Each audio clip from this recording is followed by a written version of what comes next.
On behalf of the Government and the Ministry of Education, Employment and Gender Affairs, I would like to wish all women in the Cayman Islands a happy International Women's Day.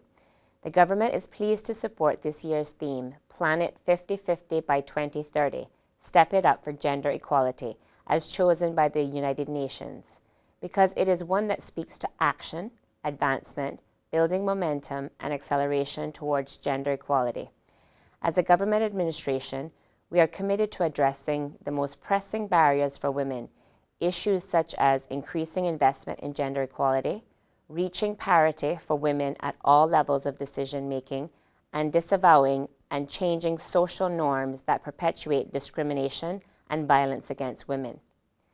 Today, and indeed throughout Honoring Women's Month, women, men, boys and girls in the Cayman Islands will be given the opportunity to participate in events that demonstrate the need to acknowledge gender equality, both where it exists and where it is lacking. I urge everyone to take advantage of those chances to step up and be challenged, empowered, and change. The term gender equality does not just apply to women in the boardroom.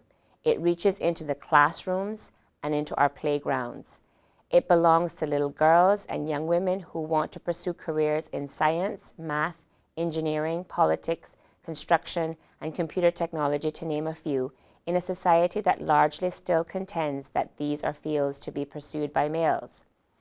By the same token, it also relates to a growing number of men taking on the responsibility for caring for our children as their female partners work, or working in industries that are traditionally seen as caregiving roles, and breaking down other traditional gender stereotypes that have dictated that specific roles of men and women in the home.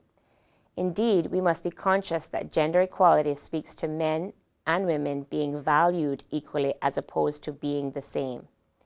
You may ask, how have we in the Cayman Islands stepped it up for gender equality?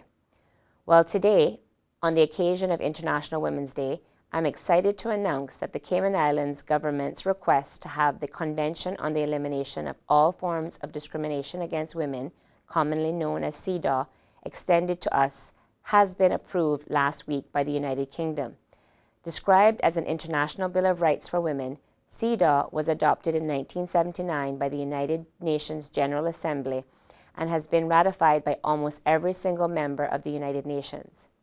This decision is the culmination of a 12-year quest by the Cayman Islands to receive the treaty, with the last application being made by this government administration in December 2013 to the UK Government Equalities Office via Her Excellency the Governor Helen Kilpatrick. Over the years, the Cayman Islands government has made commitments and participated in exercises to work towards having CEDAW extended to us. The passage of the gender equality law was a major step forward in the process of meeting the UK's requirements.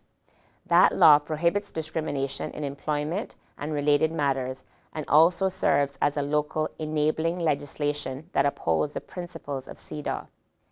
This is a pivotal and historic step in the advancement of women and gender equality in the Cayman Islands. As Minister for Gender Affairs and a woman, I am delighted to receive this news, especially as we are celebrating International Women's Day, a time when we honor women for their valuable contributions to society, the workplace, and our country. The United Kingdom's request to the United Nations for CEDAW to be extended to the Cayman Islands has been a long-standing aspirational goal for the government, and we have now achieved it.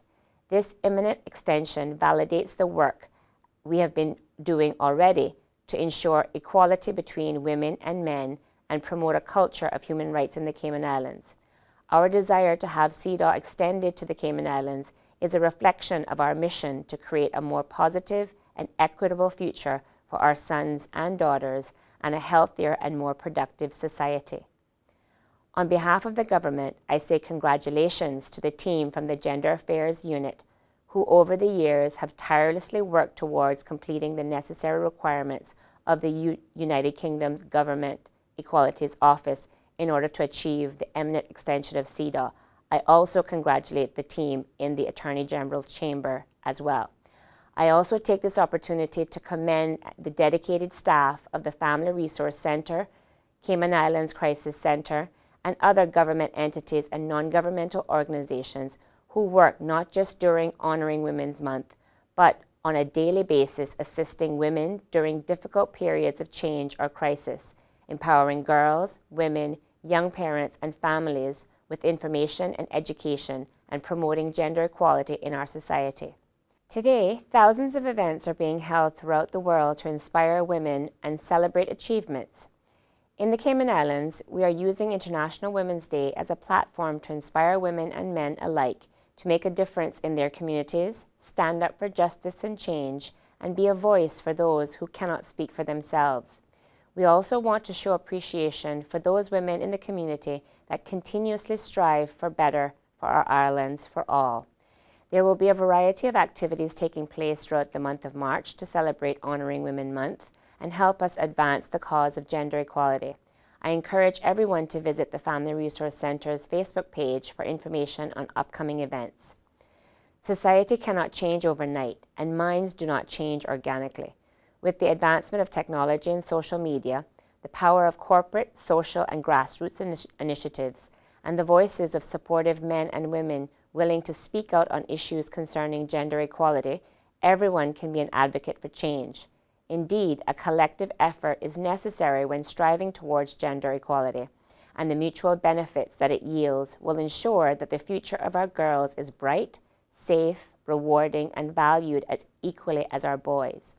I close with a quote by the UN Secretary-General Ban Ki-moon, who aptly said, "Let us devote solid funding, courageous advocacy, and unbending political will to achieving gender equality around the world. There is no greater investment in our common future." Thank you, and may we all continue to work towards gender equality in the Cayman Islands.